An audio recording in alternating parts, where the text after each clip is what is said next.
नमस्कार, मैं रश्मि टमटा, राजकीय प्राथमिक विद्यालय जरोली, विकास खंड पाटी। मेरी शैक्षिक योग्यता है MA BA। वर्तमान में मैं चंपावत जनपद के पाटी जिले के जरोली विद्यालय में कार्यरत हूँ। मेरा जिला चंपावत। अगर हम चंपावत के बारे में बात करें तो चंपावत चारों तरफ से पहाड़ों से घिरा हुआ एक बहुत ही सुंदर पर्वतीय क्षेत्र है। हमारे क्षेत्र में बहुत से धार्मिक स्थल हैं, जहां माँ पूर्णागिरी का बहुत प्रसिद्ध मंदिर है। वहीं हम चंपावत की बात करें तो यहाँ पे बालेश्वर मंदिर, नागनाथ मंदिर और प्राचीन पौराणिक मानेश्वर मंदिर भी यहाँ पे स्थापित है। और चंपावत की एक खास बात ये रही है कि चंपावत जो है चंद राजाओं की राजधानी रहा है। तो यहाँ पे बहुत से ऐतिहासिक स्थल भी हैं। यहाँ पे एक हत्या नौला भी मिलेगा आपको।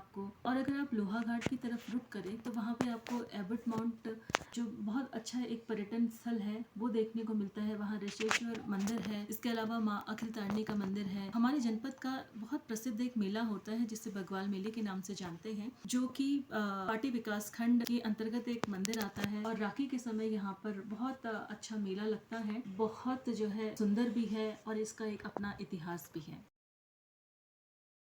तो मुझे मेरे विद्यालय में ये समस्या लगती थी कि हमारे जो कक्षा कक्ष होते हैं सरकारी स्कूलों के, वो इस तरह के नहीं होते हैं कि वो बच्चों को अपनी प्रति अट्रैक्ट कर पाए, या कहीं ना कहीं जो हमारी पढ़ाने की गतिविधियां थी या जो ढंग था वो बच्चों को का थोड़ा सा ध्यान आकर्षित करने में मुझे कुछ कमी सी लग रही थी।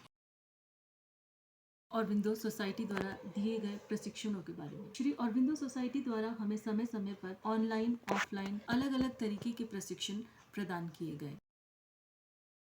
इनोवेटिव पाठशाला ऐप, इसके माध्यम से हमें बहुत अच्छे से कोई भी टॉपिक अगर हमें बच्चों के पास ले जाना है तो उसे किस तरह से हम प्रेजेंट करेंगे, प्रेजेंट करने से पहले उसकी जो वार्म अप एक्टिविटीज होती हैं, कैसे आप चैप्टर तक, किसी पर्टिकुलर टॉपिक तक पहुंचने से पहले कैसे आप उसको बच्चों के बीच में लेके जाते हैं, कैसे बच्चों से वो टॉपिक उगलवाते हैं और कैसे धीरे धीरे करके संबोध को हम आगे बढ़ाते हैं और उस संबोध को आगे बढ़ाते हुए बोधगम्य बनाते हैं। ये सब प्रशिक्षण जो है हमारी ई पाठशाला ऐप है से हमको दिया गया। इसके साथ साथ जो बहुत सारे मॉड्यूल श्री ऑरबिंदो सोसाइटी द्वारा चलाए जा रहे हैं, तो ये जो प्रशिक्षण हमें दिए गए, ये बच्चों को उनकी संबोधों तक पहुंचाने में और विषय को आसान बनाने में हम लोगों के लिए, न सिर्फ हम लोगों के लिए बहुत फ्रूटफुल रहा है, जबकि बच्चों के लिए भी फ्रूटफुल रहा है। इसके अलावा ऑरबिंदो सोसाइटी की तरफ से जो भी हमें मटेरियल जो है प्रोवाइड किया गया, चाहे वो बुक्स के रूप में हो, चाहे मॉड्यूल्स के रूप में हो, वो जो है एक नया कक्षा कक्ष का वातावरण सृजित करने में बहुत मदद करता है। अगर मैं बात करूं मेरे विद्यालय की, तो मेरे विद्यालय में 32 छात्र संख्या जो थी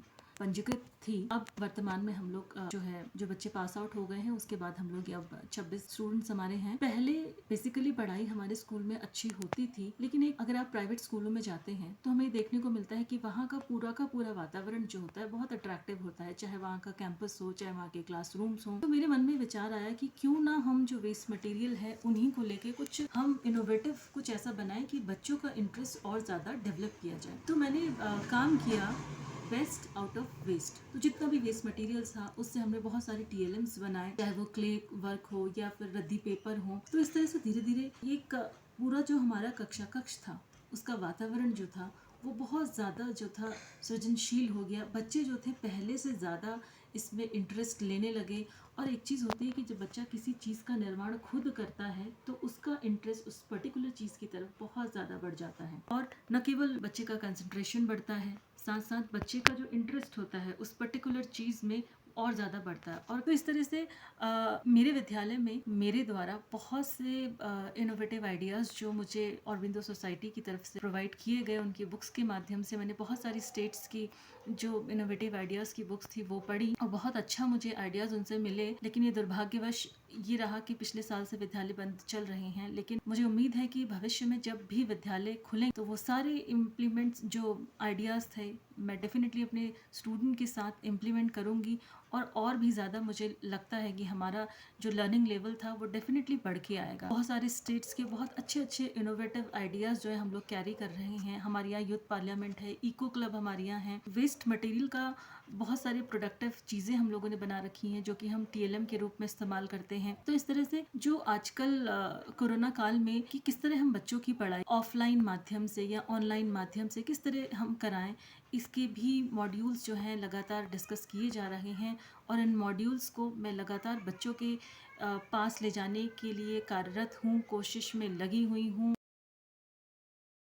मुझे लगता है कि मेरा विद्यालय रोल मॉडल विद्यालय के रूप में चयनित किया जाना चाहिए, क्योंकि मेरे द्वारा मेरे विद्यालय में जो भी नवाचार हैं वो लगातार किए जा रहे हैं। तो इसलिए मुझे लगता है कि मेरा जो विद्यालय है उसको रोल मॉडल के रूप में चुना जाना चाहिए। तो जो भी इनोवेटिव आइडियाज़ मुझे दिए गए उसके लिए मैं श्री अरविंदो सोसाइटी का तहे दिल से शुक्रिया करती हूँ। धन्यवाद।